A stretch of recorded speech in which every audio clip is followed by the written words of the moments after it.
예, 오늘 느헤미야 내용을 보도록 하겠습니다. 느헤미야서 8장 8절입니다. 느헤미야서 8장 8절 말씀.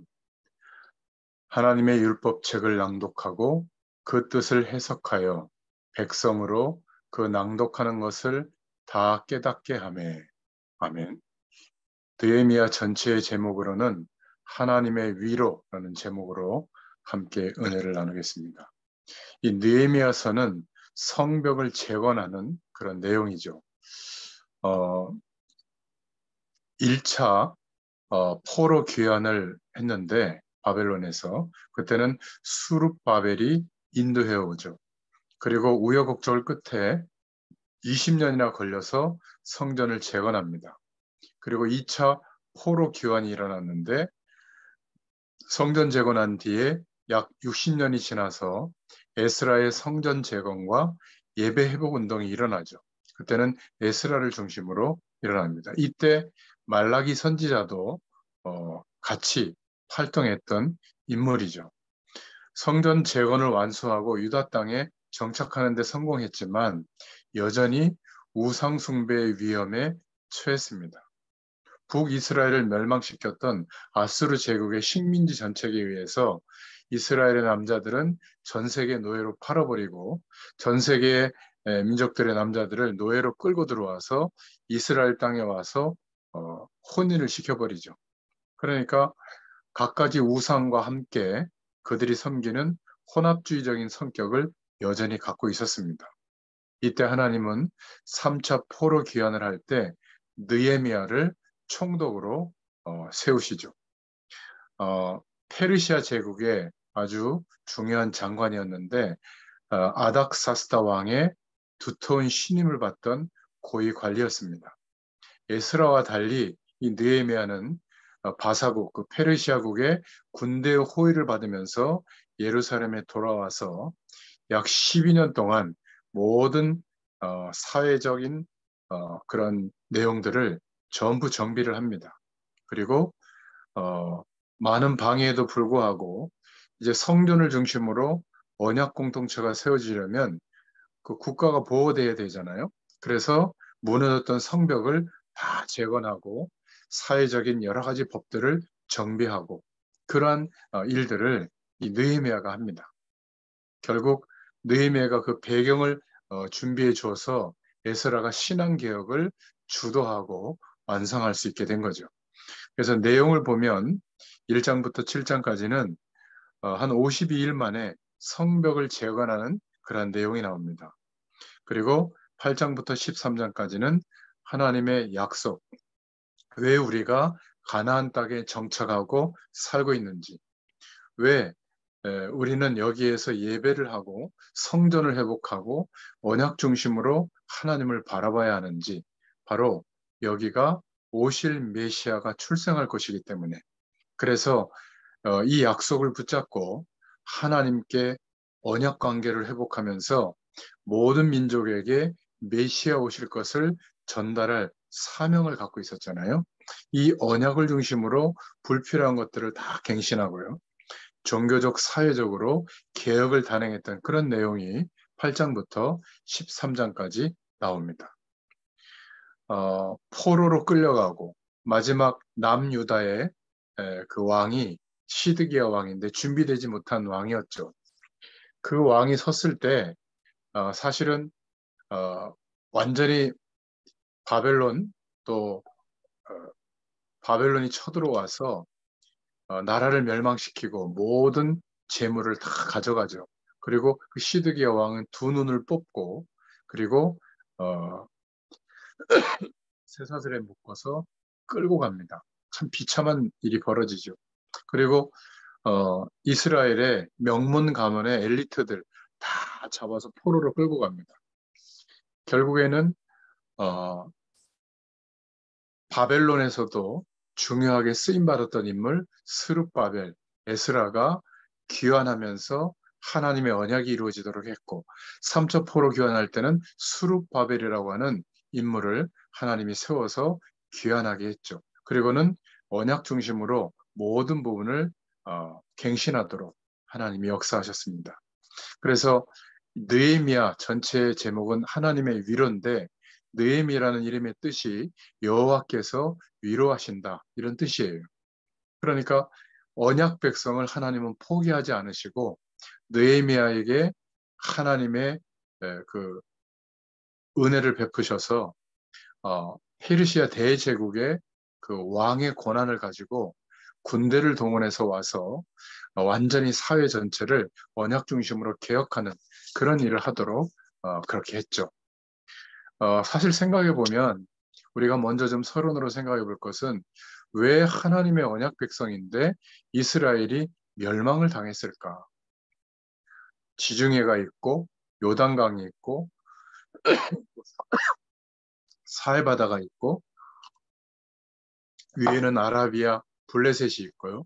또 밑으로 가면 이집트인 애굽이 있고 또 저쪽 옆에는 아수르 제국이 있고 나중에는 바벨론이 또 그 바벨론을 정복한 페르시아 제국이 있었죠.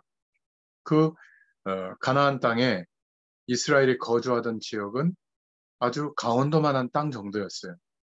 여기에 산악지대가 70%입니다. 그리고 위쪽은 남북으로 나눠져서 위쪽은 북이스라엘로 남쪽은 남유다로 그래서 위쪽의 수도는 사마리아죠. 그리고 남쪽의 수도는 예루살렘입니다. 그러니까 북이스라엘은 아수르에 의해서 완전히 멸망당해 버리고요. 그리고 남유다는 바벨론에 의해서 멸망당합니다. 사실 그런 일이 벌어졌던 것은 참 너무 안타까운데 우리는 이 현실을 바라보면서 왜 언약 백성들이 이렇게 포로로 또 비참한 그런 시간을 보냈을까? 우리는 꼭 기억해야 됩니다. 그래서 우리 느헤미야를 바라볼 때 복음 가진 청년, 전문인, 산업인들이 붙잡아야 할 느헤미야의 하나님의 말씀이 뭔가 이것을 우리가 기도 제목으로 붙잡아야 될 텐데요. 왜 포로가 되었을까? 이스라엘 백성들이. 여러분, 집안이 망했는데 그 집안을 건진 사람 참 귀하잖아요. 어떤 한 마을이 사고가 나서 완전히 마을이 망하게 됐는데 누구 한 사람이 그 마을을 다 살렸다. 그렇게 보면 됩니다. 완전히 많은 시간 동안 포로로 끌려가고 남겨진 사람들은 포로로 끌려갔던 명문 가문의 그런 지파의 땅을 차지하고 또 아수르 제국이 정책을 펼친 것처럼 다른 모든 나라의 남자들이 들어와서 어, 이방 사람들과 같이 혼혈을 하게 되고 레위 지파조차도 사명을 잃어버리고 이방 여인들과 결혼하고 우상을 섬기면서 먹고 사는데 급급했던 겁니다. 참 너무 안타깝죠. 왜 포로가 되었을까? 우리는 기억해야 됩니다. 첫 번째로 서론의 첫 번째인데 틀린 것, 틀린 소리에 귀를 기울이면 어느 날 포로가 됩니다. 여러분 꼭 기억하세요. 우리에게 일어나는 일들, 사건들, 그런 것들을 그냥 보지 말고 우리의 과거와 미래를 보고 오늘 이루어지는 이 일, 부딪혀오는 이 일을 바라볼 수 있기를 바랍니다. 스룹바벨, 에스라, 느헤미야, 특히 에스라서와 느헤미야서는 110년 동안의 역사의 시간이 기록되어져 있는 내용이거든요. 아니 대제국 바벨론의 그 왕들이 하나님이 감동을 해서 물자도 보내주고 성전을 지으라고 하고 자기들 민족을 굳건히 세우라고 하는데 그런 외교 정책을 벌였거든요. 근데 앞에 있던 다 이렇게 포로로 끌려가고 남겨져 있던 사람들이 그 사람들의 재산과 땅을 차지하고 있었기 때문에 혹시 성전이 회복되고 다윗 왕조 중심으로 회복되어지면 자기의 기득권이 다 없어질까 봐 막 저 사람들이 독립국가를 하려고 한다라고 바벨론 그 왕에게 막 고소를 하고요. 그래서 성전 건축이 20년 동안 중단되고 막 그런 겁니다. 이 느헤미야가 고국에 대한 소식을 듣고 왜 그런지를 깨닫게 된 거예요. 과거에 하나님께서 왜 가나안 땅에 자기 민족을 보내시고 그 땅에서 언약 잡은 다윗 왕, 솔로몬 왕이 있을 때는 어마어마한 부흥을 이뤘는데 왜 우리가 이렇게 비참한 신세가 됐을까? 나는 이 페르시아 제국에서 왕의 마음을 나눠줄 정도의 신임을 얻은 고국 관료가 됐는데 내가 고국에 대한 진짜 문제를 못 보고 이렇게 살았구나. 이러면서 막 탄식하는 회개 기도를 며칠 동안 하는 장면이 이 느헤미야 1장, 2장에 보면 나옵니다. 여러분, 주로 복음이 없어졌을 때 포로되는 일이 일어나고 완전히 재앙이 덮치는 일이 일어나거든요. 이걸 모르고 거의 현실, 눈앞에 있는 것만 보면 우리 인생이 흔들립니다. 좋아해도 현실을 보고 좋아하고 화를 내도 현실을 보고 화를 내죠. 우리의 과거와 우리의 미래가 이스라엘 백성들은 가나안 땅에 정착해서 오실 메시아가 출생할 땅이기 때문에 그 소식을 전달할 하나님의 언약 속에 세워진 민족인데 그것을 잃어버리고 살았기 때문에 지금 포로가 된 거죠. 이게 안 보이면 현실만 보는 겁니다. 여러분, 과거와 미래를 보고 오늘 나에게 일어나는 사건과 문제를 바라보는 사람들이 거의 없어요. 우리가 돈 문제인 것 같고, 사람 문제인 것 같고, 또 여러 가지 나의 기능과 달란트가 부족해서 일어나는 일이 많습니다. 그런데 근본적인 답은 아니죠. 근본적인 답은 뭐죠? 물 떠난 물고기처럼 하나님과 함께 해야 될 인간이 하나님을 떠나서 하나님 없어도 살만한 가능성을 따라 인생을 열심히 살아온 겁니다. 이게 진짜 문제거든요. 그러다가 어느 날 사건이 일어나면 그것 때문에 흔들리는 겁니다. 이게 지금 느헤미야서 전체의 배경이에요. 왜 언약 백성이 이렇게 비참한 꼴을 당하고 있는가? 강대국의 왕의 힘을 가지고 야 너희들 민족 회복해라 이러는데도 자기의 기득권을 놓치지 않으려고 먹고 사는 문제 때문에 서로 하나 되지 못하고 회복하지도 못하고 있는 거예요. 20년 동안이나. 또 성전은 겨우 20년 만에 지었는데 한 60년 동안 사회 전체가 하나님의 말씀과 언약을 중심으로 개혁이 안 일어나는 겁니다. 참 안타깝죠. 여러분, 오늘만 쳐다보고 있다가 과거도 놓치고 미래도 놓치니까 결국 복음의 이유가 없어지는 겁니다. 우리가 이 느헤미야서를 들어가기 전에 꼭 깨달아야 될 틀린 소리가 뭐냐면 교회에 대한 소리예요. 여러분, 교회에 대해서도 너무 틀린 것을 많이 듣습니다. 우리 교회는 너무 성도들에게 사람에게 잘 못 돌봐주고 있다. 그런 얘기 들으면 사랑이 없구나. 우리 교회는 엉터리구나. 이런 생각을 갖게 되거든요. 맞는 말입니까? 사람이 잘 돌봐줘야만 신앙생활이 되는 겁니까? 아니죠. 그리스도의 약속이 얼마나 중요한지를 알게 되도록 도와줘야 되잖아요. 기성세대들의 헛소리를 찾고 하는 것을 들으면 안 됩니다. 그런 것을 듣고 자라니까 다음 세대들이 어른이 되고 나서 영적인 힘이 하나도 없는 거예요. 여러분, 교회는 어떤 것이죠? 하나님께서 부르신 자들의 모임이에요. 하나님이 그리스도로 말미암아 구원하셔서 사단에게서 죄의 권세에서 지옥 배경에서 건져낸 사람들을 부르신 모임이 교회인 겁니다. 우리는 교회의 조직이나 시스템이나 건물을 자꾸 생각하는데 영적인 의미를 알아야 돼요. 그래서 교회에 참여한 구원받은 하나님의 백성들은 누가 책임지시죠? 하나님이 모든 것을 책임지십니다. 목회자나 교회 중직자가 많은 일을 하지만 그러나 잊어버리지 말아야 될 것은 하나님이 모든 하나님의 백성을 책임지십니다. 지금 이 기독교가 세상에서 필요 없는 단체처럼 여기는데 저 여러분이 이 부분을 회복해야 될 줄로 믿습니다. 누가 그렇게 만들었느냐? 바로 먼저 예수 믿은 사람들이에요. 교회는 그런 게 아닙니다. 사람들이 교회를 틀리게 자꾸 알고 있거든요. 여러분, 목회자들이 교회에서 밥 먹고 살기 위해서 노력한다면 교인들이 그 일에 참여할 이유가 없는 것이죠. 지금 이스라엘 백성들이 포로로 끌려갔다 와 보니까 레위 지파마저도 먹고 사는 일에 이방 종교에 휩쓸리고 있는 거예요. 참 너무 안타깝죠. 그래서 느헤미야는 11조를 다시 사회의 법으로 회복시킵니다. 그리고 레위 지파를 구분해서 다시 명단을 작성하고 성전을 중심으로 해야 할 일들을 맡기는 그런 일을 회복시킵니다. 결국 레위 지파가 회복이 되니까 제단도 회복이 되어지고 하나님의 언약도 회복되어지고 사회가 개혁되어지는 일이 일어나거든요. 여러분, 교회를 틀리게 불신앙하는 사람들의 말만 듣고 그렇게 이해하면 안 됩니다. 세 번째 틀린 소리가 뭐냐면 이런 얘기를 많이 듣죠. 저 사람 때문에. 누구는 어디가 마음에 안 들고 이 사람은 이런 것이 마음에 안 들고 이런 얘기들이 계속됩니다. 나는 이 사람이 너무 마음에 안 들어. 말이 없고 답답해.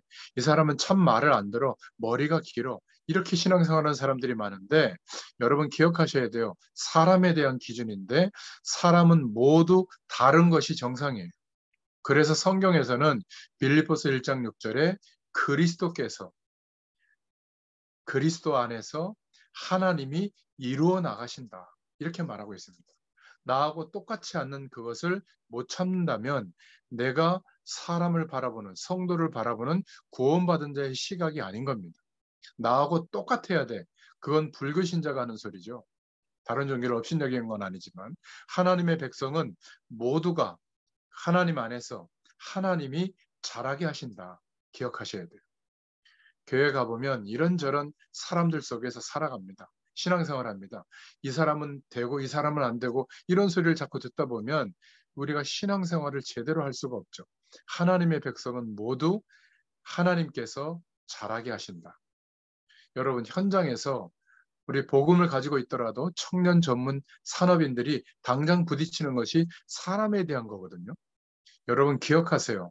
하나님의 구원받을 하나님의 사람들은 작정하신 하나님께서 반드시 구원받게 하십니다. 여러분 집에 요셉과 같은 일이 벌어지면 어떡하겠어요? 타락하고 가출합니까? 그런데 요셉은 자기에게 벌어지는 일을 통해서 오히려 애굽이라고 하는 배경을 보고 하나님의 계획을 깨닫게 되죠. 네 번째로 틀린 소리가 뭐냐면 사람들이 자꾸 많은 사람들의 말에 시험에 듭니다. 거의 그런데 보면 오해예요. 여러분 말을 조심해서 은혜롭게 잘 들을 수 있기를 바랍니다. 그리고 다섯 번째로 틀린 소리가 뭐냐면 전도와 선교에 대해서도 착각을 많이 하고 틀린 말을 많이 합니다. 전도와 선교는 이렇게 해야 된다, 저렇게 해야 된다. 아니죠. 그건 다 나를 기준으로 두고 하는 말이에요. 전도와 선교는 뭐죠?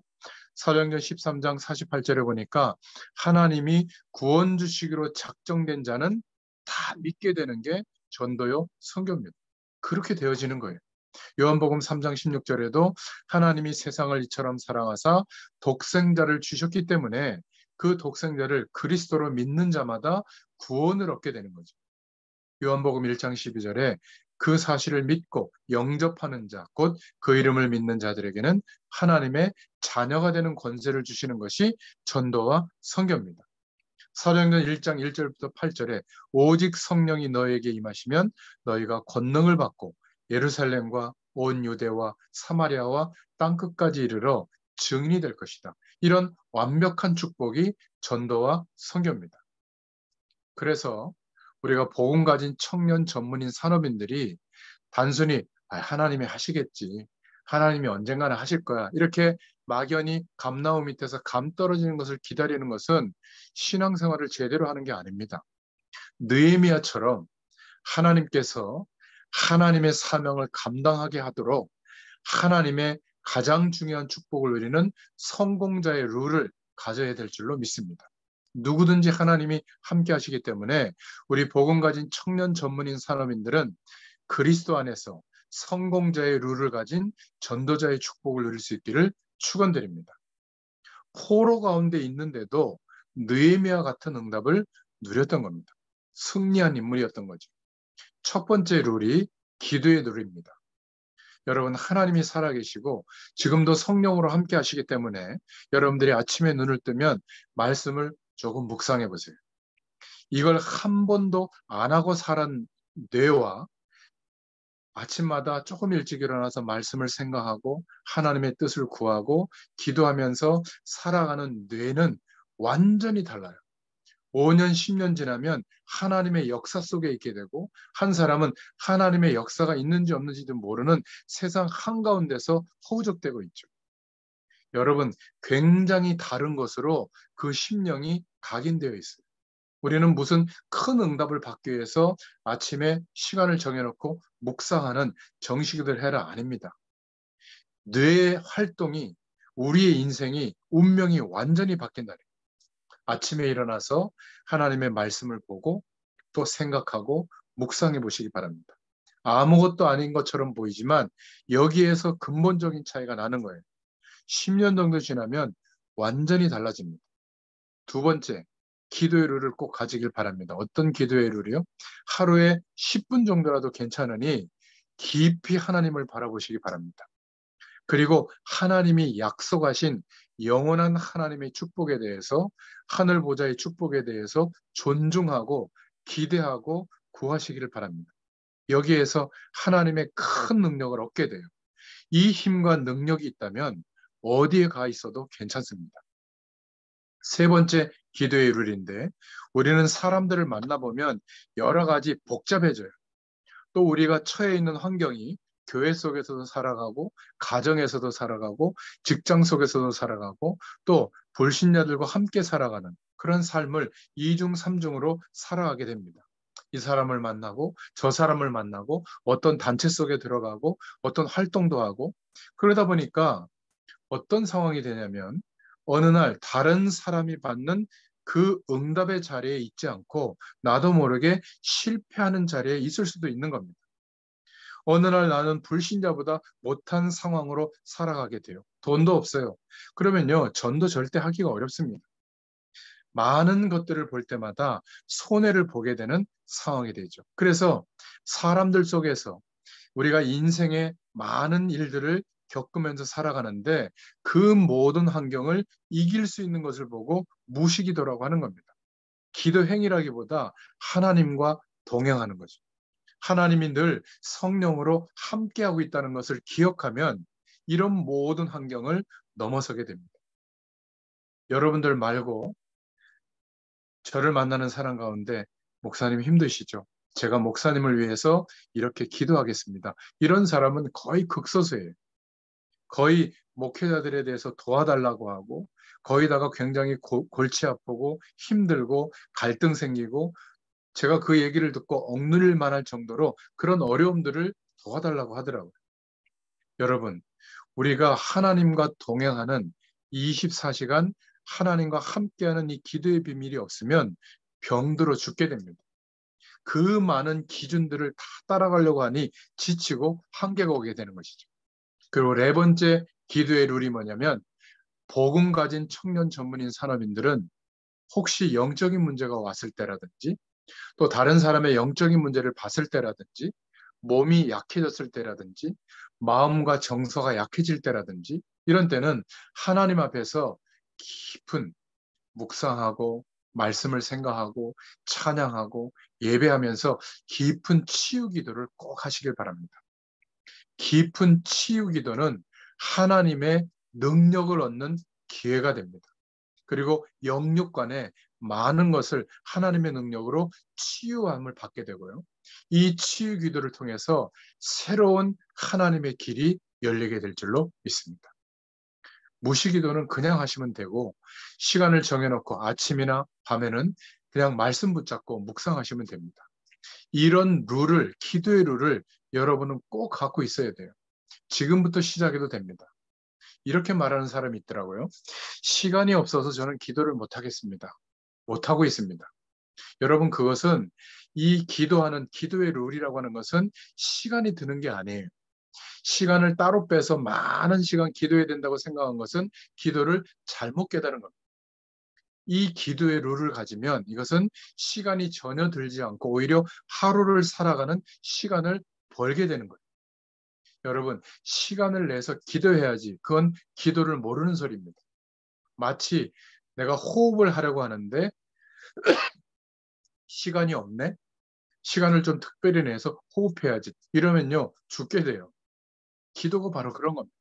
살아계신 하나님과 동행하는 축복을 누릴 수 있는 기도의 룰이 있기를 축원드립니다. 꼭 회복하세요. 보험 가진 청년 전문인 산업인들은 어떻게 하면 느헤미야의 응답이 올 것인가? 그것을 실현할 수 있는 성공자의 룰이 있어야 되는데 두 번째 룰이 있습니다. 그게 뭐죠? 영적인 집중력, 영적인 축복을 누리는 그 능력 안에서 여러분들 공부하시기 바랍니다. 그 능력 안에서 노력하시길 바랍니다. 이걸 찾아낼 수 있어야 돼요. 영적인 집중력과 힘이 없으면 공부하고 열심히 노력하는데 문제가 옵니다. 한계가 와요. 허무함이 와요. 그리고 상대적 박탈감이 와요. 그런데 하나님이 주시는 기도의 룰 속에서 영적인 집중력 안에서 공부하잖아요.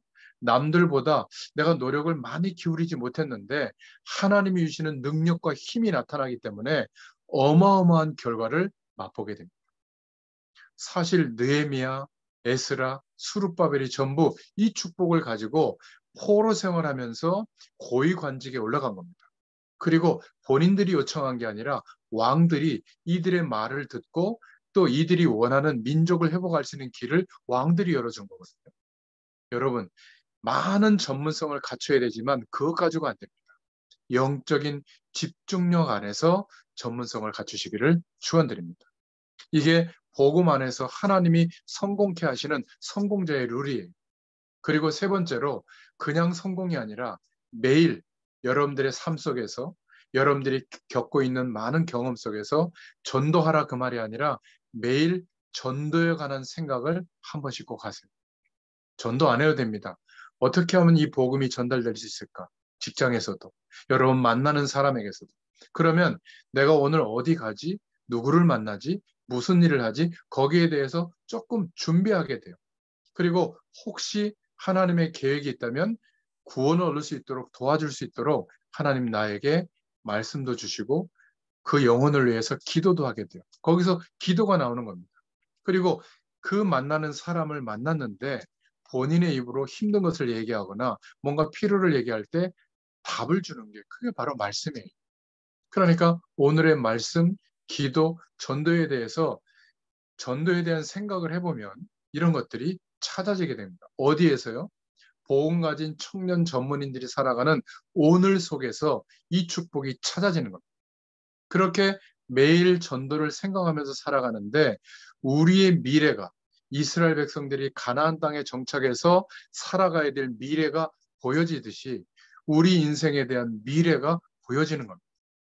단순히 237개 나라 5천 미 전도 종족 기도로 끝나는 것이 아니라 이제 그 방향을 향해서 우리의 인생이 매일매일 하나님의 인도하심으로 나아가게 되죠. 미래가 보이는데 어떻게 보이죠? 예배 드리는데 말씀으로 응답이 오는 거예요. 또 말씀을 묵상하는데 또 하나님의 말씀으로 성령의 음성으로 깨닫게 되어져서 응답이 오는 겁니다. 이게 성공자의 룰 세 번째. 그리고 네 번째로는 여러분들이 복음 운동을 지속하기 위해서라도 가장 좋은 취미와 운동은 꼭 가지길 바랍니다. 여러분 엘리트 중에 엘리트가 뭐냐? 건강한 사람이에요. 열심히 공부했더니 그 다음날 쓰러졌다. 엘리트 아닙니다.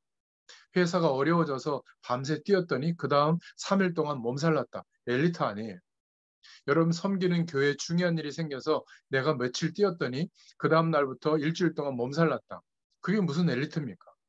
여러분 밤새 공부해도 괜찮아야 돼요. 여러분 운동할 수 있는 규모를 꼭 가질 수 있기를 바랍니다. 영역, 지력, 체력 다 갖추는 거예요. 여러분 이런 룰이 여러분에게 있기를 축원드립니다. 그리고 마지막 혼자 하는 것이 아니라 함께 지금부터 느헤미야처럼 에스라와 스룹바벨과 느헤미야와 또 이사야와 또 말라기 선지자와 이런 중요한 인재들이 함께 하나님의 축복을 누렸던 것처럼 교회 살리고 목회자 살리고 전도자들이 마음껏 복음 운동할 수 있도록 세상 살릴 인재 시스템을 여러분들이 꼭 가질 수 있기를 바랍니다.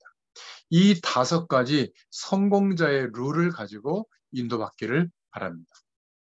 저는 다른 것은 못해도 이 다섯 가지는 계속 하려고 있고 또 하고 있습니다. 어떤 일이 있어도 전도를 매일 생각하거든요. 그러면 하나님이 말씀을 깨닫게 하십니다. 또 공부도 하는데 하겠다는 공부가 아니라 필요한 공부를 계속 하게 되는 것 같아요. 많은 것들을 공부하기보다 현장을 공부하게 되고 그 현장을 이해하려고 하니까 또 찾아보기도 하고 이게 계속되는 겁니다. 어떤 때는 모른 척하고 전문인에게 물어보고 배우기도 합니다. 이렇게 멸망받은 속에서 이 사람들이 성공자들이 나온 거예요. 몇 사람이 나왔는데 하나님은 그 사람의 인생을 통해서 느헤미야처럼 성전을 중심으로 언약이 회복되어지고 민족이 회복되어지도록 그것을 보호하는 성벽이 재건되어지는 응답을 누리게 하신 겁니다. 저는 여러분들을 통해서 전도자들이, 목회자들이, 또 이 복음 운동이 마음껏 되어질 수 있도록 보호하고 지키는 성벽을 재건한 것 같은 그런 응답을 여러분들을 통해서 하나님이 허락해 주실 줄로 믿습니다. 그래서 우리가 본론으로 보험 가진 청년 전문인 산업인들이 이 느헤미야서를 볼 때 첫 번째로 오래된 수무 문제를 파악할 수 있기를 축원드립니다. 느헤미야는 유다 지파 하가랴의 아들이었습니다. 그리고 느헤미야서 1장에 보면 아닥사스다 왕의 바사국 페르시아 제국의 장관이었어요. 왕의 가장 곁에서 신임을 받았고 그 127개 도를 그 식민지를 운영하는 어마어마한 제국의 왕인데 아무 음식이나 먹을 수가 없잖아요. 믿는 사람이 그걸 다 통솔한 겁니다. 그리고 왕궁의 중요한 일들을 통솔했던 장관으로 쓰임받았던 인물이 느헤미야입니다. 그런데 어느 날 예루살렘의 소식을 듣게 되죠.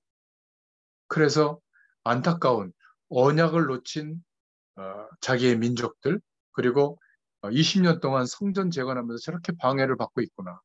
사회를 개혁하려고 하는데 우상의 배경 때문에 잘 안 되고 있고 참 안타까운 그런 고국의 현실을 생각하면서 우울해하고 있을 때 왕이 물어보게 된 겁니다. 그래서 그 이야기를 했을 때 성벽을 재건할 수 있는 허락을 받고 총독으로 임명을 받아서 그 바사 제국, 페르시아 제국의 군대가 동원되어져서 이제 돌아오게 됩니다. 그러니까 느헤미야는 바사왕 그리고 어, 아닥사스다 왕과 가장 소통되는 그런 인물이었죠. 돌아와서도 산발랏이나 도비아의 방해가 있었는데도 불구하고 성벽 재건을 성공합니다. 12년 동안 그리고 모든 사회 제도를 언약 중심으로 바꾸죠. 신앙을 개혁했고 국가를 개혁했고 이방인과의 자폰도 아예 법으로 금지시킵니다. 느헤미야는 왜 자기의 민족이 이렇게 어려움을 당하는지 오래된 숨은 문제가 뭐냐면 하나님의 약속을 믿지 않고 있구나. 메시아 오실 땅에 정착해서 살아야 될 이유를 모르고 있구나. 언약 중심으로 성전을 회복해야 될 이 이유를 모르고 있구나. 그런데 나는 이 강대국의 가장 중요한 역할을 할 수 있는 장관으로 있구나. 이러면서 어느 현장에서든지 오래된 수무 문제를 파악할 수 있다면 여러분 어디를 가든지 전도하든지 공부하든지 오래된 수무 문제가 보인다면 흔들리거나 눈치 보지 않아도 됩니다. 빠른 속도로 오래된 수무 문제가 파악된다면 그러면 하나님이 여러분을 그 현장을 살릴 탑의 위치에 올리시게 될 줄로 믿습니다. 어디나 마찬가지예요. 눈에 보이는 모습보다 보이지 않는 영적 배경이 자리 잡고 있거든요. 어느 회사에 부모님이 무속인을 동반해가지고 그 회사의 중요한 결정을 막 하고요. 또 한 해를 시작할 때 돼지머리 놓고 무속인을 불러다가 막 푸닥거리 하고요. 그런 기업은 어떤 일들이 벌어지겠습니까? 망한다 뭐 이런 차원이 아니라 영적인 어려움이 계속되거든요. 근데 복음 가진 저와 여러분이 그 현장에 있다. 그러면 기업의 문제도 봐야 되겠지만 오래된 이 현장의 숨은 문제를 보게 되고 그것을 기도 제목으로 붙잡고 기도하기 시작하면 하나님이 역사하시는 축복이 나타나게 될 줄로 믿습니다. 두 번째, 느헤미야서를 통해서 붙잡아야 될 하나님의 말씀은 7장 1절부터 4절에 성벽을 재건하는 일을 합니다. 그러니까 성전은 재건되어졌는데 여전히 국가적으로 침공에 약하고 또 다른 나라의 어떤 공격에 대해서 방어할 수 있는 준비가 안 돼 있기 때문에 가장 지금 돌아온 재건되어진 국가에 필요한 것이 성벽 재건이구나. 이걸 느헤미야가 깨닫고 왕의 신임을 얻어서 성벽을 재건하게 됩니다. 가장 급한 것이 무엇인가? 느헤미야가 예루살렘으로 가게 되죠. 아닥사스다 왕의 마음을 움직이게 됐습니다. 드디어 불타버린 예루살렘에 도착해서 성벽을 준수합니다. 성벽 회복을 방해하는 자들이 있었죠. 산발락과 도비아가 방해를 했고 5장에 보면 가나안 그 땅에 있던 백성들이 막 방해를 했고요. 또 이 느헤미야에 대한 음모까지 만들어서 고소까지 합니다. 페르시아 제국에. 이런 모든 것들을 통과해서 성벽을 재건하고요. 단순히 성벽만 제거한 것이 아니라 이제 지도자들을 세웁니다. 7장에 보니까 문지기, 노래하는 자, 찬양하는 사람이죠. 레위 사람, 충성된 자, 뛰어난 자들을 따로 세우고요. 그리고 1차, 2차 포로에서 돌아온 사람들도 구분해서 기록으로 남겨놓고 또 특히 에스라를 중심으로 수문학 강당에서 전 백성들이 하나님의 율법책을 읽고 낭독할 때 왜 우리가 포로로 끌려가야만 했고 또 우리가 놓친 것이 무엇인가를 에스라를 통해서 밝힐 때 전 백성이 완전히 통곡하면서 회개하는 운동이 일어났거든요. 그 배경을 이 느헤미야가 만들어준 겁니다. 총독으로서. 그러니까 어디를 가든지 오래된 숨은 문제가 무엇인가 이것을 볼 수 있다면 지금 하나님이 가장 급하게 이 현장에 필요로 하는 게 뭐냐 이것을 아마 볼 수 있게 될 겁니다. 그러면 성공자의 룰을 가지고 어떤 현장에서는지 이 축복을 회복시키게 되는 거죠. 말씀을 회복하고 백성들을 회복한 겁니다. 그러니까 어떤 일들이 벌어지죠? 하나님이 기뻐하시는 거죠. 그래서 성벽을 회복한 겁니다. 세 번째는 느헤미야서 8장 1절, 10장 39절을 통해서 느헤미야가 했던 그 현장을 보고 그 백성들을 보고 가장 중요한 것을 하게 되죠. 바로 언약을 중심으로 갱신하게 합니다. 백성들이 수문학 광장에 모여서 말씀을 회복하도록 도왔고요. 결국 온 백성이 여호와께 찬양하는 찬양이 회복되어지고 마침내 느헤미야 8장에 보면 초막절이 회복이 됩니다. 이 초막절은 뭐죠? 하나님이 이스라엘 백성들이 광야길을 40년 걸어갈 때 모든 것을 책임지는 것에 대한 절기를 지키는 겁니다. 하나님이 인도하신다. 언약 백성을. 다시 초막절이 회복되어졌다는 것은 이제 포로로 끌려갔다 돌아왔지만 110년의 회복되는 재건의 기간이 걸렸지만 이제 하나님이 우리 문적을 책임지신다. 이런 하나님과 동행하는 절기가 회복된 겁니다.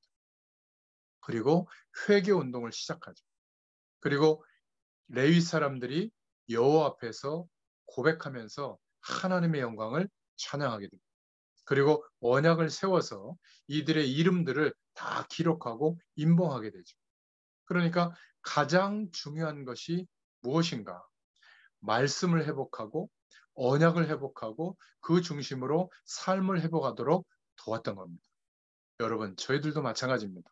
보험 가진 우리 청년 전문인 산업인들이 열심히 사는 그것으로만 머물지 말고 어떤 현장에 있든지 이곳에 가장 오래된 문제가 무엇인가? 그리고 그 현장에 지금 시급한 게 뭐냐? 또 그 현장에 가장 중요한 것이 무엇인가? 이것을 볼 수 있는 답이 있기를 축원드립니다. 그러니까 급한 것을 해결하고 나서 그것으로 끝난 게 아니라 가장 중요한 것이 무엇인가? 그리고 마지막에 느헤미야에게 깨닫게 해주신 것이죠. 네 번째로 느헤미야서 11장 또 13장에 보면 하나님이 우리 민족에게 절대적으로 원하시는 게 뭐냐? 바로 민족을 개혁하게 됩니다. 예루살렘을 회복시키죠. 예루살렘을 회복할 사람들을 분별해서 세웁니다. 제비를 뽑아서 10분의 1을 거룩한 성 예루살렘에 거하게 하고요. 11장 1절부터 2절에 또 유다 자손과 베냐민 자손을 거하게 합니다. 11장 4절에 또 제사장 중에서 여다야와 야긴을 거하게 합니다. 레위 사람은 284명, 성문지기는 172명, 노래하는 자 우시를 따로 세우죠. 이러면서 각 처에서 모든 사람들이 각종 악기로 하나님을 찬양하도록 하는 느헤미야서 12장에 찬양이 회복되어집니다. 그리고 성벽을 봉헌했죠. 그냥 봉헌한 게 아니라 예배하면서 찬양하면서 봉헌한 겁니다. 그리고 민족이 개혁된 증거로 예배가 회복됐는데 드디어 느헤미야서 13장 1절에 모세의 책을 낭독했다. 모세의 율법을 이제 지키게 됐고요. 또 느헤미야서 13장 15절부터 22절에 안식일을 회복하게 됐습니다. 왜냐하면 레위 지파가 회복이 되니까. 레위 지파가 회복이 되도록 10분의 1을 나머지 11지파가 이제 11조를 드리니까 그것을 가지고 먹고 사는 문제에서 완전히 해방돼서 제단을 중심으로 언약을 회복시키니까 국가 전체가 이렇게 살아나는 겁니다.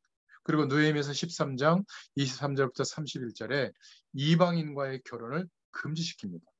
결국은 모든 나라에 그런 이방 사람들이 들어와서 혼혈을 하게 되고, 그리고 그들이 섬기던 신과 우상을 숭배하면서 이스라엘이 무너지게 된 거거든요. 그것을 아예 사회법으로 금지시킨 겁니다.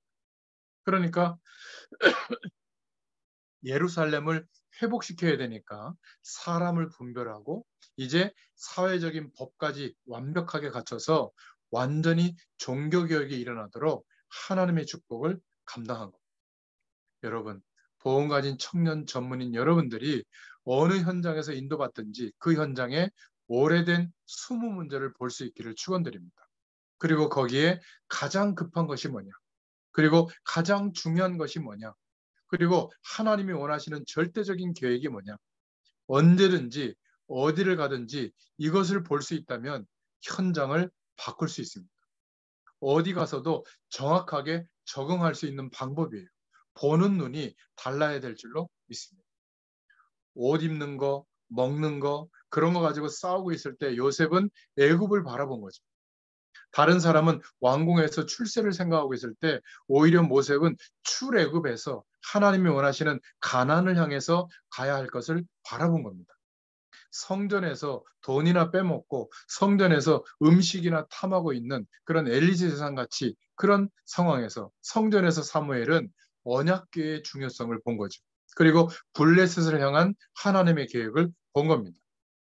많은 사람들이 자기 혼자 살려고 겁을 내고 있을 때 다윗은 골리앗을 보고 블레셋 나라를 보게 된 겁니다. 이게 다 성공자가 보는 눈이에요. 복음 가진 성공자들이 오래된 숨은 문제, 가장 급한 것, 가장 중요한 것, 하나님의 절대적인 계획이 뭐냐, 이것을 볼 수 있기를 축원드립니다. 자, 그러면 결론적으로 지금부터 우리 복음 가진 청년 전문인 산업인들은 결정을 하시길 바랍니다. 나는 모든 전도자와 목회자의 팔과 다리 역할을 하겠다. 그것을 위해서 성벽 쌓는 일을 하겠다. 여러분, 우리 한국 교회들을 보면 거의 70% 이상이 미자립 교회예요. 그러니까 전도 선교를 하기보다는 그냥 목회자들이 살아가는 거에 급급해하고 있습니다. 참 너무 안타깝죠. 여러분은 기도하시길 바랍니다.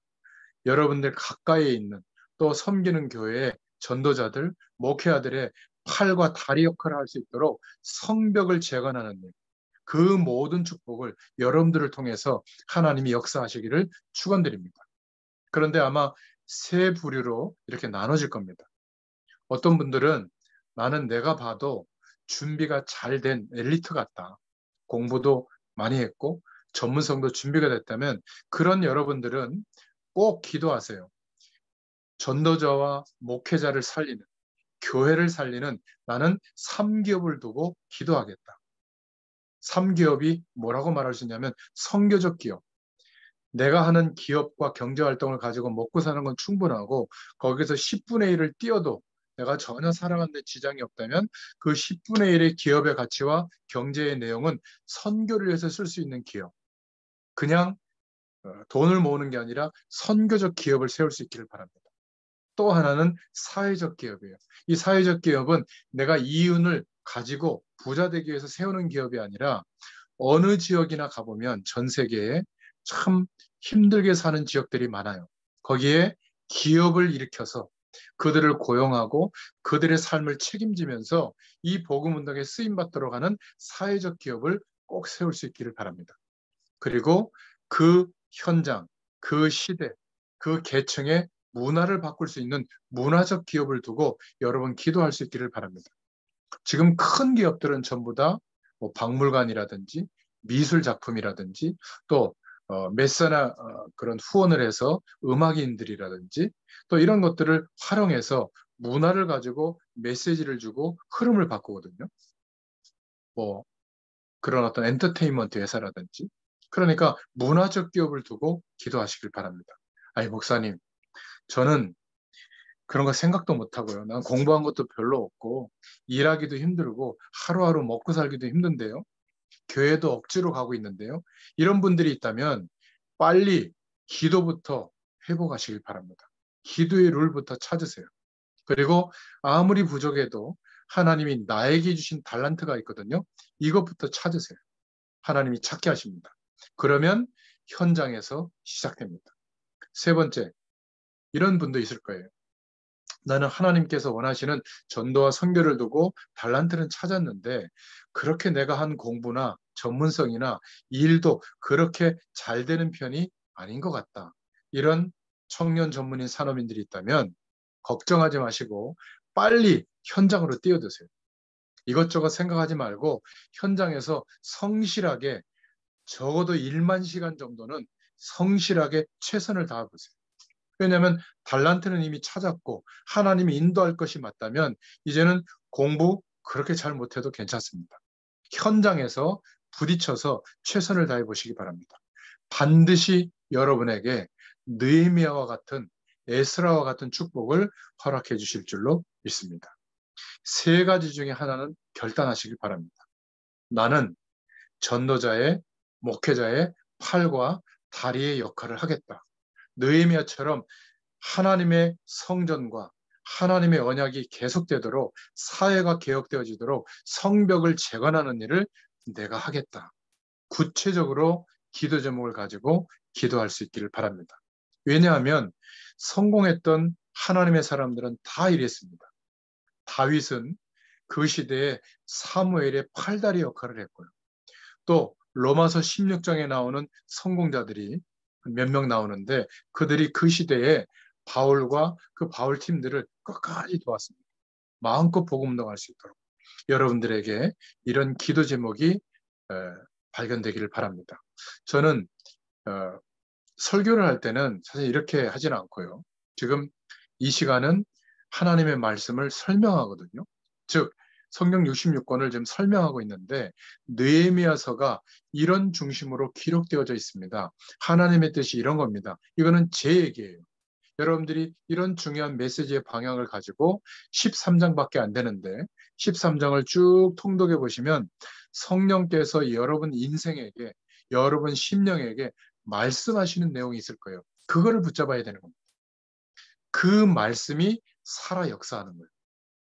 이 설명만 듣고 성경을 통독해 보지 않으면 그 하나님의 음성은 놓치게 되는 거죠.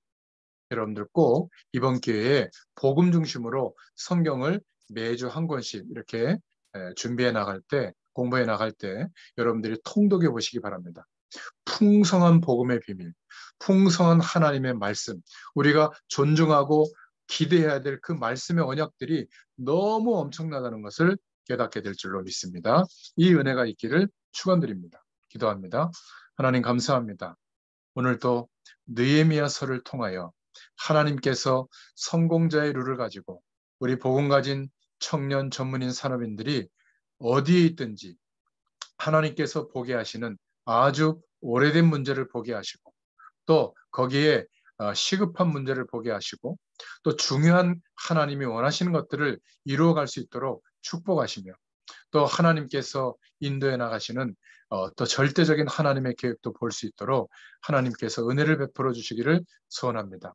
그래서 느헤미야처럼 국가와 민족과 이 시대를 향하여 하나님이 원하시는 일에 우리의 인생이 우리의 하는 일이 우리의 달란트가 쓰임받게 되도록 역사하여 주시옵소서. 감사드리며 예수님의 이름으로 기도드렸습니다. 아멘. 감사합니다.